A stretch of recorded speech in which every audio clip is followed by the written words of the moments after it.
नमस्कार, मेरा नाम हेमंत और आप देख रहे हैं द न्यूज़ वाला नेटवर्क। प्रदेश अध्यक्ष हैं भीम आर्मी के महक सिंह जी हमारे साथ मौजूद है। हम इनसे जानेंगे जो इनकी आइडियोलॉजी है।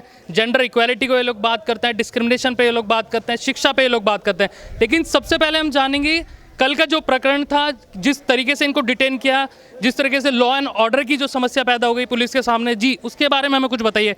क्या प्रकरण था, किस विषय पर कल आपको डिटेन किया गया था? प्रकरण परसों का है। परसों बहादराबाद बोंगला एक गांव पड़ता है, जहां पर एक छोटी सी बात को लेकर एक विवाद हुआ और वो विवाद जो है हिंदू मुस्लिम में तब्दील कर दिया गया।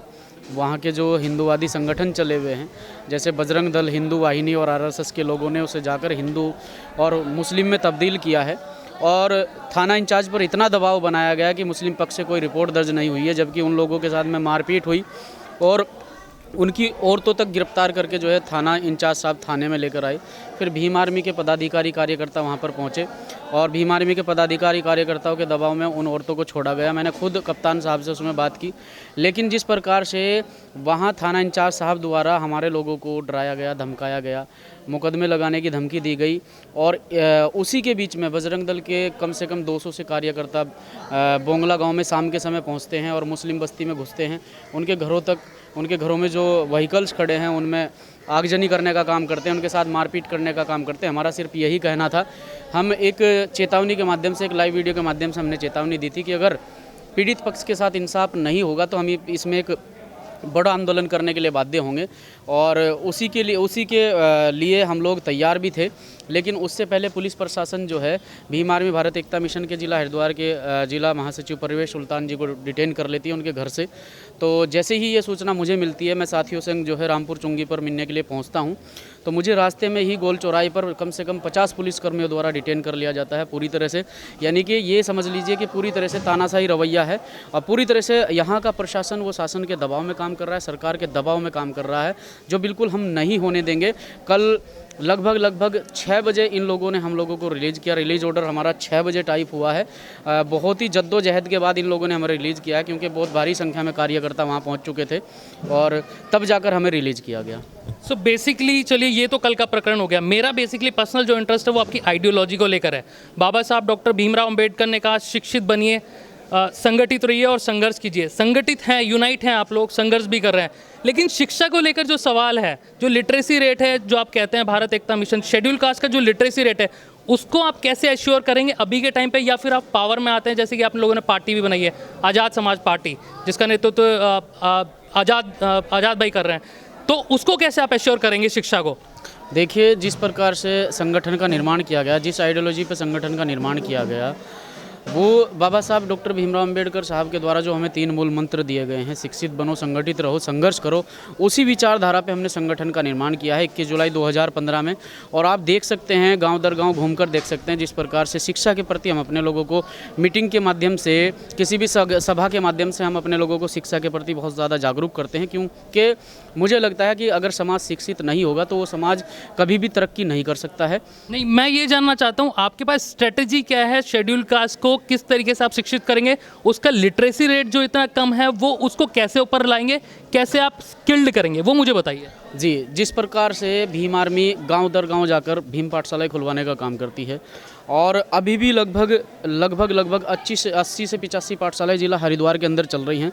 और मैं आपके चैनल से भी रिक्वेस्ट करूंगा कि उन पाठशालाओं में भी जाकर लोगों को दिखाया जाए कि किस प्रकार से भीम आर्मी के कार्यकर्ता ज़मीनी स्तर पर काम करते हैं। उसमें अच्छे खासे पढ़े लिखे नौजवान साथी हमारा समर्थन करते हैं और हमारी ज़्यादातर पाठशालाओं में अच्छे वेल एजुकेटेड लड़के जो गाँव में हैं वो उन पाठशालाओं में पढ़ाने का काम कर रहे हैं। हम ज़मीनी स्तर पर बच्चों को तैयार कर रहे हैं ताकि आगे चलकर समाज को मजबूत किया जा सके शिक्षा के स्तर पर। डॉक्टर BR अम्बेडकर ने कहा कि अगर किसी सोसाइटी को जानना हो तो उसकी महिलाओं को देखना चाहिए कि उनकी स्थिति कैसी है। महिलाओं की जो स्थिति है भारत देश में, अगर हम शेड्यूल कास्ट की स्पेसिफिकली बात करें तो उनकी कंडीशन बहुत ही लो है। तो उसको किस तरीके से देखते हैं आप? देखिए, जिस प्रकार से बाबा साहब ने महिलाओं को बराबरी का अधिकार दिया, ठीक उन्हीं की विचारधारा को फॉलो करते हुए भीम आर्मी, भारत एकता मिशन और आज़ाद समाज पार्टी में महिलाओं को बराबरी का अधिकार है। और सबसे पहले क्योंकि घर की महिला का शिक्षित होना बहुत ज़रूरी है और हम यही सबसे ज़्यादा इसी चीज़ पर फोकस करते हैं। अगर हमारी पाठशालाओं में 50% से ऊपर जो है हमारी पाठशालाओं में बच्चियाँ हैं जो वहाँ शिक्षा लेने का काम करती हैं और बच्चियाँ ही पढ़ाने का काम करती हैं, तो हम हर मीटिंग के माध्यम से यही कहते हैं कि आप अपने घर में किसी भी कंडीशन में हैं, लेकिन आपको अपनी बेटी को ज़रूर पढ़ाना चाहिए, क्योंकि बेटी के पढ़ने से 2 घर आपके सही होंगे। और मुझे लगता है कि महिलाओं के शिक्षित होने से देश को आगे बढ़ने से कोई नहीं रोक सकता, क्योंकि सबसे ज़्यादा अगर कोई देश की तरक्की में भागीदारी किसी की होती है तो महिलाओं की भागीदारी सुनिश्चित होती है।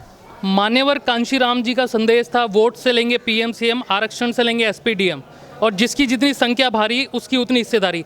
ये जो भागीदारी वाली कॉन्सेप्ट है, ये इसको कैसे आप एश्योर करेंगे अगर आप पावर में आते हैं तो? या फिर अभी जैसे मान ले जाते हैं भीम आर्मी बहुत सेंट्रिक पार्टी है, शेड्यूल कास्ट, शेड्यूल ट्राइब्स और मुस्लिम्स के लिए काम कर, माइनॉरिटीज़ के लिए बेसिकली काम कर रही है, तो इसको कैसे आप एश्योर करेंगे? देखिए, भीम आर्मी और आज़ाद समाज पार्टी में आप देख सकते हैं जिस प्रकार से भीम आर्मी का निर्माण हुआ, आज़ाद समाज पार्टी का निर्माण हुआ। आज जिसकी आपने कहा जिसकी जितनी संख्या भारी उसकी उतनी हिस्सेदारी के आधार पर, जैसे इस देश में 52% ओबीसी है और 52% आबादी के आधार पर आज उन्हें 52% आरक्षण नहीं मिलता है, लेकिन हम उसके लिए भी लड़ाई लड़ रहे हैं। और संगठन में ख़ास तौर से संगठन में जिस तरह से मुस्लिम समाज आज काम कर रहा है, उनकी जनसंख्या के आधार पर ही उन्हें जिम्मेदारी दी जा रही है।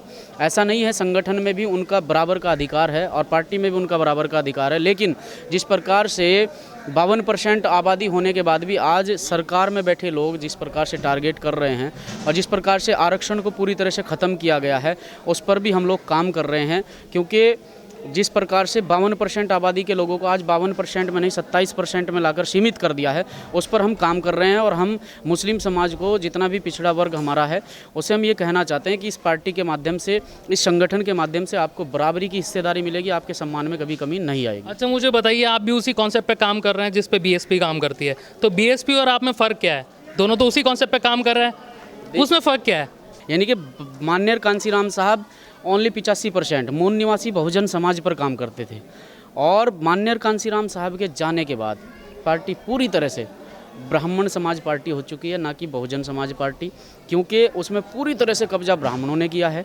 और पूरी तरह से कब्जा करके इस पार्टी का बिल्कुल अगर अस्तित्व खत्म हुआ है तो इन्हीं की वजह से हुआ, क्योंकि मान्यवर कांशीराम साहब के समय पे 85% के आधार पर ही सब लोगों को उसमें एंट्री थी, लेकिन किसी ब्राह्मण बनिए ठाकुर को पार्टी के अंदर एंट्री नहीं थी। उस टाइम जो है मान्यवर कांशीराम साहब के समय की बात कुछ और थी, आज समय की बात कुछ और है। अच्छा, जैसे आप ये बोलते हैं कि आपका जो नारा है भारत एकता मिशन का नारा है, तो भारत तो एक भारत श्रेष्ठ भारत, जो डॉक्टर BR अम्बेडकर भी कहते थे कि फंडामेंटल राइट हैं तो सबके लिए हैं। तो ये जो नारा आपने दिया है एकता मिशन, तो एकता मिशन में आप रखेंगे किसको? सबको रखेंगे या फिर कोई स्पेसिफिक लोग हैं उसमें? देखिए, जिस प्रकार से मान्यवर कांशीराम साहब की विचारधारा की हम लोग बात कर रहे हैं, तो मान्यवर कांशीराम साहब ने 85% पर काम किया है और हम उन्हीं की विचारधारा को आगे बढ़ाने का काम कर रहे हैं। क्योंकि जिन लोगों ने हमें लगातार 5000 सालों से प्रताड़ित किया है, मुझे नहीं लगता है कि वो आगे चलकर हमें किसी ऊंचे पद पर या ऊंची कुर्सी पर देखना पसंद करेंगे। ये सच्चाई है। जिस प्रकार से मान्यवर कांशीराम साहब ने मेहनत करके हम लोगों को 4-4 बार जो है राजगद्दी देने का काम किया उत्तर प्रदेश की, लेकिन कुछ लोगों को वो भाया नहीं और कुछ लोगों ने पार्टी के अंदर एंट्री करके उस पार्टी को ख़त्म करने का काम किया। आज पार्टी 0 पर चली। मेरा जो क्वेश्चन है, आपको नहीं लगता कि आपकी पार्टी के अंदर डिप्लोमेटिक जो पॉलिसी है उसकी कमी है, डिप्लोमेट्स की जो कमी है? आपको नहीं लगता आप बहुत ज़्यादा स्ट्रेट फॉरवर्ड हो जाते हैं रादर देन डिप्लोमेसी के? देखिए, क्योंकि जो आपके विपक्ष है, वो बहुत डिप्लोमेटिक तरीके से काम करता है। आपको नहीं लगता कि उस सब्जेक्ट में आप लोग कम हैं? आपने जो कहा है वो आपकी बात सही है, लेकिन समय के आधार पर जो हमें उचित लगता है हम उसके बेस पर कार्य करते हैं।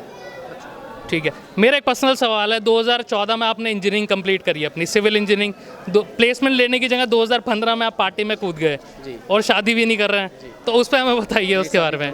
अच्छा, करेंगे शादी? नहीं, हमने कहीं पे सुना था कि आप शादी नहीं करेंगे, कि आपने विचार उसमें बदल गया। अच्छा, विचार बदल गया, वो कैसे, उसके बारे में बताइए। मैं बताऊँगा। देखिए, 2014 में मैं पास आउट हुआ। 2014 में पास आउट होने के बाद मैं भी एक हमारा कोचिंग सेंटर है, आदर्श कोचिंग सेंटर, मैंने भी उसमें पढ़ाने का काम किया है। तो पहली बार फर्स्ट मुलाकात मेरे गांव में ही मेरी चंद्रशेखर आज़ाद जी से होती है। उससे पहले मुझे महापुरुषों के बारे में सच में नहीं पता था। चंद्रशेखर आज़ाद जी से ही मुझे थोड़ा बहुत महापुरुषों के बारे में पता चलता है। मैं महापुरुषों को पढ़ने का काम करता हूँ, तो तब मुझे लगता है कि बाबा साहब ने 4 संतानें खोने के बाद इस समाज के और देश के लिए काम किया है। तो हमने तो अब तक समाज के और देश के लिए कोई काम नहीं किया है। माननीय कांसीराम साहब को पढ़ने के बाद में पता चला कि माननीय कांसीराम साहब DRDO में एक अच्छे पद पर कार्यरत थे, उन्होंने नौकरी को ठुकरा दिया समाज के लिए, तो हमने तो कुछ भी नहीं किया। तो तब जाकर मन में एक जिज्ञासा उत्पन्न हुई कि हमें भी समाज के लिए कुछ करना चाहिए। अच्छा, मेरा जो आखिरी सवाल है, भीम आर्मी पे आरोप लगते हैं कि भीम आर्मी वायलेंस करती है, लॉ एंड ऑर्डर को बड़ी समस्या होती है आपके कारण, तो उसको आप कैसे देखते हैं, उसको आप कैसे टैकल करते हैं? भीम आर्मी, खासकर उत्तराखंड की बात करूं, आज तक लॉ एंड ऑर्डर को कभी भी हमने लॉ एंड ऑर्डर का उल्लंघन नहीं किया है, फॉलो किया है।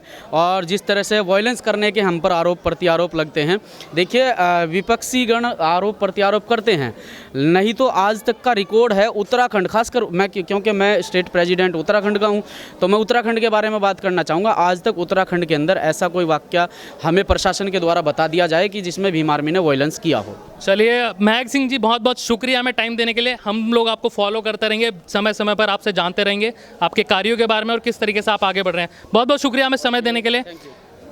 ये वीडियो अगर आप हमारे फेसबुक पेज पर देख रहे हैं तो हमें लाइक करें, फॉलो करें, शेयर करें, और यूट्यूब चैनल पर देख रहे हैं तो हमारे चैनल को सब्सक्राइब करें और देखते रहें द न्यूज़ वाला नेटवर्क। शुक्रिया।